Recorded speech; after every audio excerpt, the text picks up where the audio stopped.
अस्सलाम वालेकुम viewers. I hope you are all good. आज हम जिस टॉपिक पे बात करेंगे वो है बाइपोलर डिसऑर्डर। इसमें आज हम इसकी फर्स्ट पे डेफिनेशन, इसकी टाइप्स, इसके कॉजेज, इसके सिम्टम्स और इसका ट्रीटमेंट, यानी कि ये किस वजह से होता है, ये इसकी टाइप्स क्या हैं, इसके कॉजेज क्या हैं और इसके सिम्टम्स क्या हैं, और इन सबको हम किस तरह हैंडल कर सकते हैं, किस तरह ट्रीटमेंट इसका कर सकते हैं। आज के टॉपिक में हम ये सब पढ़ेंगे। Of bipolar. Bipolar disorder is a mental health condition characterized by extreme mood swings. यानी कि बाइपोलर डिसऑर्डर जो है एक mental health condition characterised disorder है जो कि हमारे मूड स्विंग्स पर डिपेंड करता है। यानी कि दो तरह के, एक शख्स में दो तरह के मूड्स पाए जाते हैं, जो कि एक इमोशनल यानी कि खुशी का मूड और दूसरा उदासी का मूड होता है। जिसे कि इमोशंस जो होते हैं वो हाई लेवल पर होते हैं, जिसे हम मानिया का नाम देते हैं, और जब इमोशंस लो लेवल पर होते हैं तो हम उसे डिप्रेशन का नाम देते हैं। These shift can affect energy levels. ठीक है, ये हमारे अफेक्ट करता है एनर्जी लेवल्स को, हमारे बिहेवियर्स को, हमारी रोजमर्रा की जिंदगी को। The condition is usually life long.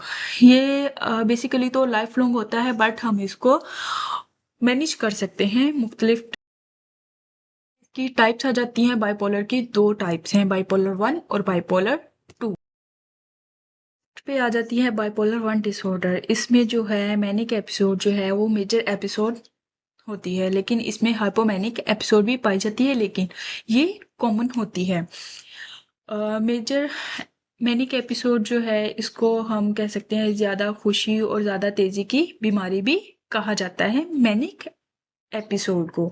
ठीक है, इसमें इंसान ज़्यादा ज़रूरत से ज़्यादा खुशी महसूस करता है, बहुत ज़्यादा सोशल हो जाता है, एक काम को शुरू करता है लेकिन उसको कंप्लीट किए बगैर दूसरा काम करना शुरू कर देता है, यानी कि खुद को बहुत ज़्यादा एनर्जेटिक महसूस करना शुरू कर देता है। इसमें एनर्जी लेवल इतना ज़्यादा हो जाता है कि इंसान को थकावट का एहसास ही नहीं होता और वो नींद की ज़रूरत ही महसूस नहीं करता। यानी कि वो 2-3 घंटे की नींद के बाद भी खुद को इतना फ्रेश महसूस करता है कि उसको ज़्यादा नींद की ज़रूरत महसूस होती नहीं है। ठीक है, ये हो गया बाइपोलर 1 में।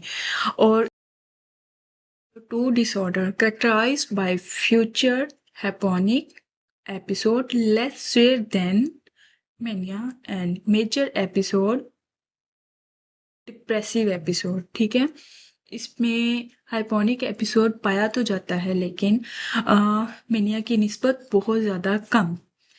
मेजर डिप्रेसिव एपिसोड जो है इसका वो मेजर एपिसोड है। Bipolar 2 disorder frequently have other mental illness like an anxiety disorders. Bipolar disorder जो है वो मेंटल इलनेस लाइक एंजाइटी का डिसऑर्डर भी इसको कहा जाता है। मतलब इसमें डिप्रेस जो इंसान है वो बहुत ज़्यादा डिप्रेस्ड होता है, उसको परेशानी वो एवरी टाइम खुद को परेशान महसूस करता है, थका थका महसूस करता है, वो खुद से आवाजारी महसूस करता है, वो अपने आप से उकताया उकताया महसूस करता है, वो बहुत ज़्यादा महसूस करता है कि जैसे वो बहुत ज़्यादा बहुत टाइम से बीमार हो। वो इसी चीज़ को मद्देनज़र रखते हुए वो मुख्तलिफ तरह की मेडिसिन खाना शुरू कर देता है, मेडिसिन लेना शुरू कर देता है।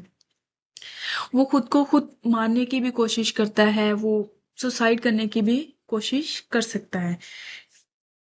इसके बाद आ जाता सिम्टम्स। ठीक है, इसमें मेनिया, हाइपोमेनिया और डिप्रेशन के सिम्टम्स पाए जाते हैं। एंड हाइपोमेनिया, सेम वही चीज़ जो हम पहले पीछे डिस्कस कर चुके हैं। Mania and hypomania are different but they have same symptoms. यानी कि ये एक दूसरे से मुख्तलिफ हैं, लेकिन इनके जो सिम्टम्स हैं वो बिल्कुल सेम हैं। जैसा कि एक शख्स है वो खुद में एनर्जी बहुत ज़्यादा महसूस करता है, लेकिन उसको थकावट महसूस नहीं होती, जिसकी वजह से उसको नींद की ज़रूरत नहीं होती, वो बहुत कम सोता है, यानी कि अपनी ज़रूरत की नींद से ज़्यादा बहुत कम नींद लेता है, लेकिन वो खुद को बहुत ज़्यादा फ्रेश और एक्टिव महसूस करता है।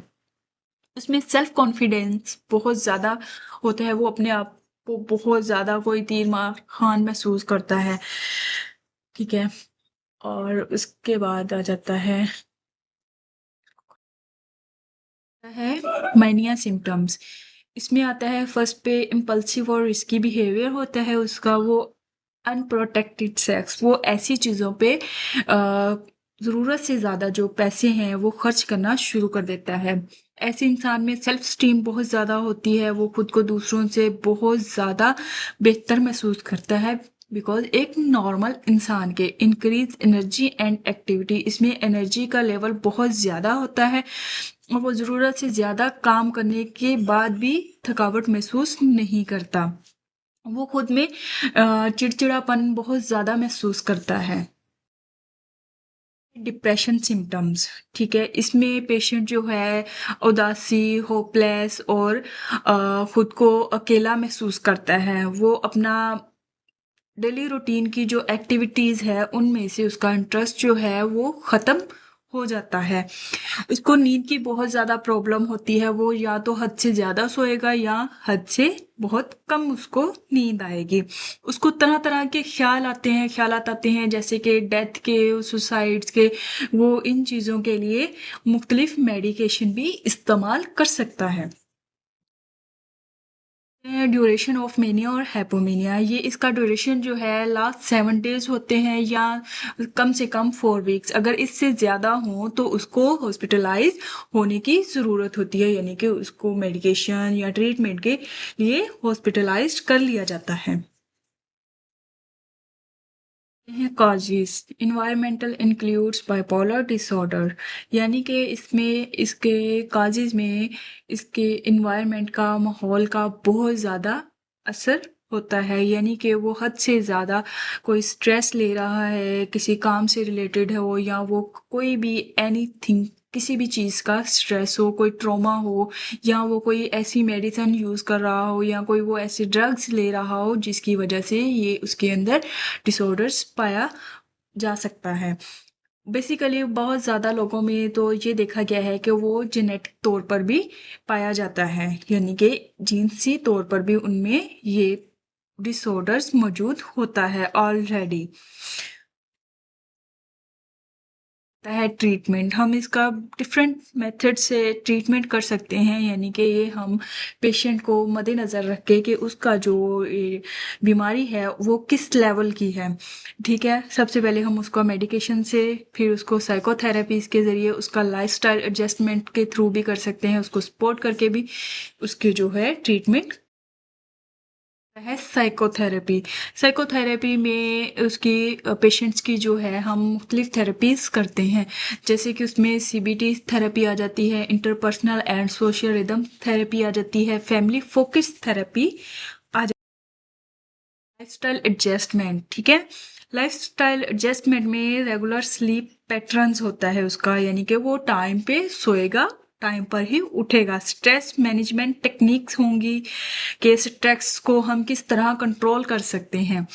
अवॉइडिंग ड्रग्स एंड अल्कोहल, ऐसे मंशियात को हम उसकी लाइफ से दूर करने की कोशिश कर सकते हैं, यानी कि वो अवॉइड करेगा अगर ड्रग और अल्कोहल जैसी मंशियात से, तो वो तभी इस बीमारी से बहुत जल्दी निकल सकता है। स्पोर्ट, स्पोर्ट ग्रुप और counselling of patients and families.